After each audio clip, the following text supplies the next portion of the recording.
자, 오늘은 24학년도 고2 모의고사 기출지문을 같이 볼 건데요. 이 지문 같은 경우에는 이제 기술지문이라고 할 수 있겠죠. 근데 보통 기술지문에는 과학적 원리가 들어가는 게 마련이기 때문에 과학과 기술의 융합지문인 경우가 많습니다. 자, 우리가 한번 읽으면서 정리해 볼 거고요. 복합지문이니까 가와 나, 글이 어떤 소재로 연결된 건지도 우리가 한번 잘 봐야겠죠. 자, 봅시다.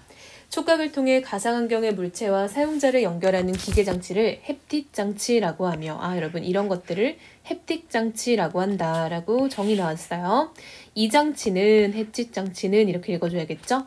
주로 사용자의 손을 통해 가상물체에 관한 정보를 전달한다. 사용자가 햅틱장치를 통해 가상물체를 만지면 가상환경 시스템은 물리적 신호에 해당하는 포스 피드백을 사용자에게 전달하고 사용자는 이 포스 피드백에 의해 가상물체를 만지고 있다라고 인지하게 된다. 진동 촉감은 물리적 신호에 해당하는 대표적인 포스 피드백으로 자, 여러분 포스 피드백에 해당하는 하나의 어떤 요소가 나왔어요. 진동 촉감이래요. 그럼 이게 다가 아니겠죠, 그렇죠? 앞전 소자를 활용한 앞전 구동 장치를 통해 진동 촉감을 만드는 방법이 널리 활용된다. 자, 여러분 진동 촉감이 만들어지는 원리가 소개가 될 것 같죠. 앞전 소자를 활용한 앞전 구동 장치라고 되어 있죠. 앞전 소자의 내부에는 한쪽에 양전기를 반대쪽에 음전기를 띠는 쌍극자들이 수없이 존재한다. 앞전 소자에는 양전기를 띠는 쪽에 음극을 연결하고 음전기를 띠는 쪽에 양극을 연결한 후 전압을 가하면 쌍극자들이 음극과 양극으로 각각 끌려가 전체적으로 앞전 소자가 늘어나는 인장현상이 일어난다. 이와 반대로 연결하면 쌍극자들은 연결된 음극과 양극에서 각각 멀어지기 때문에 앞전 소자가 줄어드는 수축 현상이 일어난다. 자, 여러분 두 가지 현상이 나오고 있는데요. 하나는 인장 현상이고요. 하나는 수축 현상인데 지금 하나는 어떤 전극을 걸어주는 거에 따라서 쌍극자들이 이제 끌려가서 앞전 소자가 늘어나는 것, 그것을 인장 현상이라고 하고 앞전 소자가 줄어드는 걸 수축 현상이라고 한다라고 되어 있죠. 이때 앞전 소자의 인장과 수축이 빠르게 반복되면 진동이 발생하고 앞전 소자의 인장과 수축 정도는 가해지는 전압이 클수록 커진다라고 되어 있죠. 자, 우리가 진동 촉감을 지금 어떻게 느끼는지에 대해서 얘기를 하는데 이 진동 촉감이 만들어지는 원리가 바로 앞전 소자를 활용한 것이다 라고 되어 있죠. 그랬을 때 이 앞전 소자에서는 이 극에 따라서 쌍극자들이 이제 몰려가서 앞전 소자가 늘어나면 인장현상, 반대의 경우는 수축현상이라고 되어 있고 그랬을 때 이 인장과 수축현상이 반복되는 게 진동인 거죠. 따라서 전압의 조절만으로 앞전 소자의 진동수와 진폭을 조절할 수 있으며 특히 인간이 쉽게 인지할 수 있는 200 내지 300Hz의 진동을 만들 수 있다는 점에서 이 방법, 무슨 방법, 앞전 소자를 활용한 방법은 널리 활용되고 있다라고 할 수 있죠.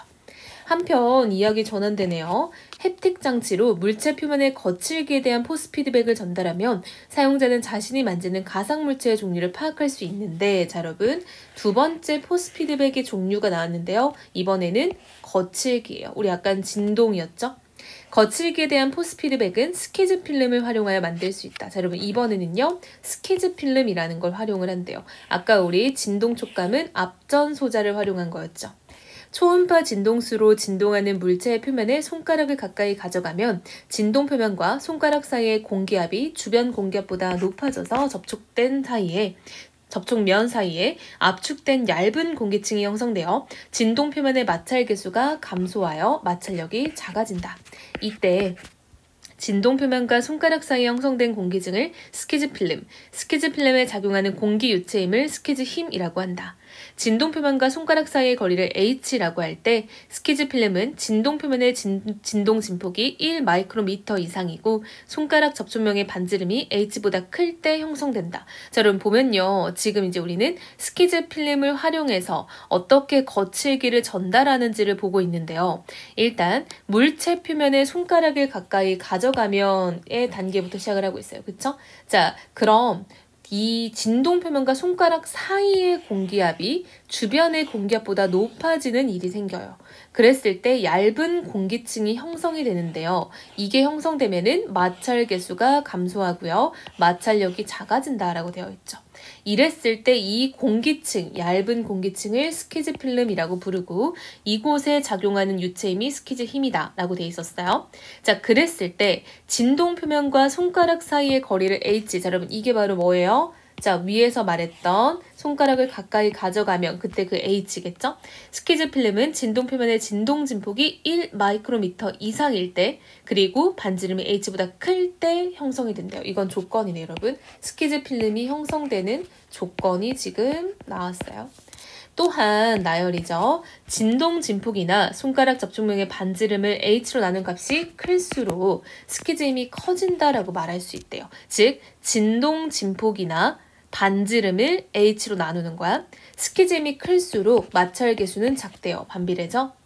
인간은 마찰 계수가 큰 물체를 만질 때는 거친 촉감을, 작은 물체를 만질 때는 부드러운 촉감을 느끼며 마찰 계수가 일정하지 않을 때는 울퉁불퉁한 느낌을 받는다. 따라서 결론, 사용자가 가상물체를 만질 때 가상환경 시스템이 햅틱 장치의 초음파 진동을 제어하면 사용자는 물체 표면의 거칠기를 알 수 있어 종류를 파악할 수 있다라는 거죠. 즉 우리가 가상환경 시스템에서 초음파 진동을 사용해서 얘를 어떻게 지금 조절해 주냐에 따라서 인간이 느끼는 그 촉감이 되게 달라진다라는 거죠. 마찰 계수를 크게 하면은 거친 촉감, 작게 하면은 부드러운 촉감, 일정하지 않게 하면 울퉁불퉁하다라고 느끼는 거죠. 이 마찰 계수를 조정하는 거죠. 그쵸? 자, 여러분 이 글도 사실상 글이 짧기 때문에 간단해요. 마지막 문단은요. 여러분들이 뭐 외우고 이런 필요 전혀 없죠. 다만 정리를 하면 좋을 것 같아요. 그쵸? 식을 좀 정리해 놓고 이해를 하면 문제 풀 때 도움이 많이 되겠다라는 겁니다. 그래서 이 마지막 문단은 식을 정리하고요. 관계도를 파악하세요. 관계식 파악. 그쵸? 관계 파악이라고 하는 게 조금 더 정확할 것 같아요. 그쵸? 한마디로 비례관계, 반비례관계가 되는 것들, 이런 것들을 파악을 좀 해놓고 메모화한다면 문제 풀 때 좀 빠르게 대응된다라고 느낄 수 있을 것 같아요. 자, 포인트는 마찰 계수에 관해서 좀 정리를 해놓으면 좋겠죠. 자, 그래서 식을 좀 친구들이 쓰는 거 어려울 것 같아서 쌤이 좀 정리를 해놨는데요. 자, 보면요. 손가락과 표면 사이에 어떤 그 거리를 h라고 놨었죠? 근데 이때 손가락이 표면에 가까이 가면 공기압이 높아진다라고 했고요. 이 물체 표면이 이제 진동 표면이겠죠? 이곳의 마찰 계수는 떨어진다라고 했죠. 이 스키즈 필름이 형성이 되면 그런 마찰 계수가 떨어진다는 거는 마찰력이 감소한다라는 건데 스키즈 필름의 형성 조건이 나름 있었어요. 진동 진폭이 1 마이크로미터 이상이거나 접촉면의 반지름은 h, 거리보다는 커야 된다. 그랬을 때 이 진동 진폭 혹은 접촉면의 반지름을 h로 나눈 값은 스키즈 힘과 비례합니다. 즉 한마디로 커지면 커질수록 스키즈 힘도 커진다. 근데 이것은 마찰 계수와는 반비례한다 라고 되어 있어요. 그래서 진동 진폭이 클수록 마찰 계수는 적어진다 라고 보면 될 것 같습니다. 자, 여러분 두 번째 질문 볼게요. 햅틱이라는 단어는 촉각에 만지는 이란 뜻을 지닌 말로 인간의 촉각과 관련된 일련의 지각 과정과 가상 환경에서 가상의 촉감을 만들어내는 기술을 연구하는 분야를 모두 햅틱스라고 한다. 햅틱스에서는 현실과 가까운 가상의 촉감을 만들 수 있는 햅틱 장치를 개발하기 위해 노력하고 있는데 이를 위해서는 인간의 촉각 인지 과정을 파악하는 것이 중요하다. 자, 여러분 이 글은요. 인간의 촉각 인지 과정이라고 할 수 있겠죠. 외부의 특정 자극이 피부에 닿으면 피부에 있는 수용체가 활성화되어 전기적 신호가 발생하고 이 신호가 촉각을 담당하는 뇌의 체감각 피질로 전달되어 인간은 외부 자극을 자극하게 된다. 자, 여러분 보세요. 우리 과정 한번 볼게요. 외부의 특정 자극이 피부에 닿으면 피부에 있는 수용체가 활성화되고요. 여기서 전기적 신호가 만들어져서 이 신호가 어디로 간다? 뇌에 있는 체감각 피질로 전달된다 라고 돼 있어요. 자, 쌤이 위에 과정을 간단하게 도식화했어요.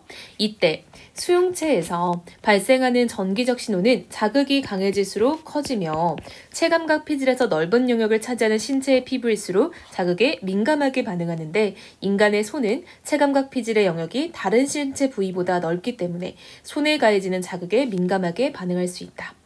기계 수용체는 물리적 자극에 반응하는 수용체로 피부에 일정한 자극을 지속적으로 가할 때 나타나는 수용체의 반응인 감각 수능의 속도에 따라 빠른 수능 수용체와 느린 수용체로 분류할 수 있다. 빠른 수능 수용체에서는 자극이 가해지거나 사라지는 때에만 정기적 신호가 발생하고 자극의 세기가 변하지 않으면 정기적 신호가 발생하지 않는다. 이와 달리 자, 여러분 차이점입니다. 느린 수능 수용체에서는 자극이 가해지는 동안에는 계속해서 정기적 신호가 발생한다. 자, 여러분 한번 구분해서 읽어볼게요. 자, 첫 번째로요. 빠른 수능 수용체에서는요. 자극이 가해지거나 사라지는 때, 즉 한마디로 자극이 딱 올 때 반응, 사라질 때 반응 이런 거죠. 전기적 신호가. 그리고 자극의 세기가 변하지 않으면 정기적 신호는 발생하지 않는다. 즉 뭔가 변화가 있을 때만 정기적 신호가 나오는 거야. 근데 느린 수능 수용체에서는요. 자극이 가해지는 동안은 계속 정기적 신호가 발생하고요. 또한 기계 수용체는 감각 수용장의 넓이에 따라 그 지름이 2 내지 8mm인 타입 1 수용체와 지름이 10 내지 1000mm인 타입 2 수용체로 나눌 수 있다.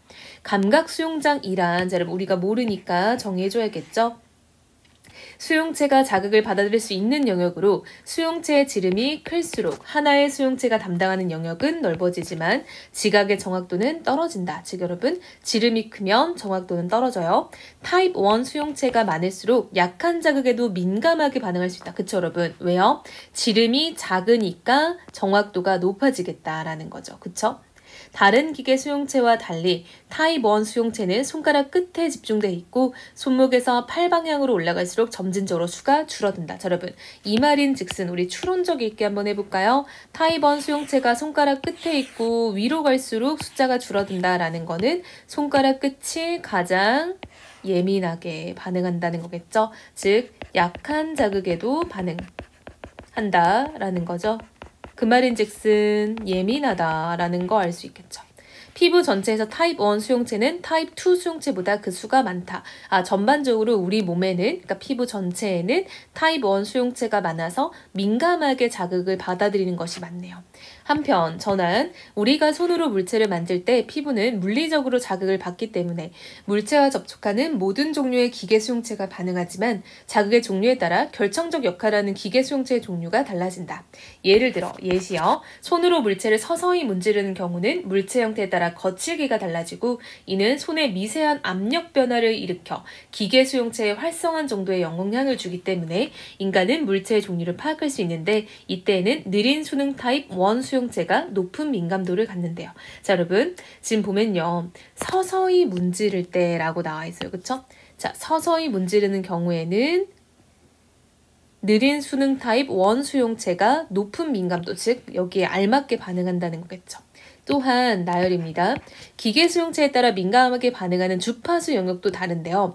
느린 수능 타입 1 수용체는 1Hz 이하의 저주파 영역에서 민감하게 반응하는 반면 차이, 빠른 수능 타입 1 수용체와 빠른 수능 타입 2 수용체는 각각 30 내지 40Hz, 200 내지 300Hz의 영역에 민감하게 반응한다. 자, 여러분 빠른 수능 타입 1 수용체는 30 내지 40짜리 그쵸? 헤르츠.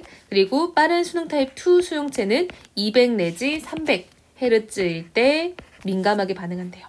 빠른 수능 타입 2 수용체는 기계 수용체 중에서 역치가 가장 낮아 해당 영역 주파수의 미세한 자극 변화를 감지한다. 여러분 역치라는 거 뭔지 알죠? 그쵸? 역치는 무언가에 반응한 어떤 기준점 이런 느낌이잖아요. 그래서 역치가 가장 낮다라는 거는 좀 가장 빠르게 반응하는, 그쵸? 가장 작은 자극에도 반응하는 이런 느낌이죠. 그래서 자극 변화를 미세한 것도 감지할 수 있다라는 거예요. 그쵸? 아주 예민하게 작동한다라고 이해하면 될 것 같아요. 그쵸?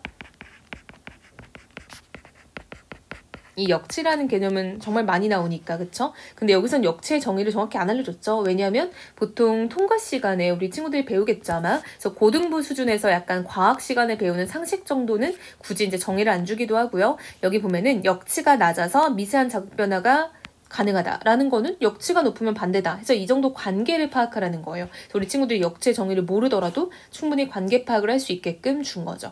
자, 여러분 이 글도요. 엄청난 이해를 요구하는 거는 아니고요. 정보의 나열이 대부분이에요. 그래서 도식화를 하면서 그냥 어떤 내용이구나 정도만 정리를 하면은 사실 어렵지 않게 볼 수 있는 지문이라고 봅니다. 하지만 내신에서 출제가 될 때는 이미 지문을 이제 주는 거죠. 모의고사와 달리. 따라서 우리 친구들이 얼마나 내가 꼼꼼하게 공부하냐에 따라서 좀 점수가 달라질 수 있겠죠. 그래서 주어진 시간을 충분히 활용해서 열심히 읽고 정리해두면 좋을 것 같습니다.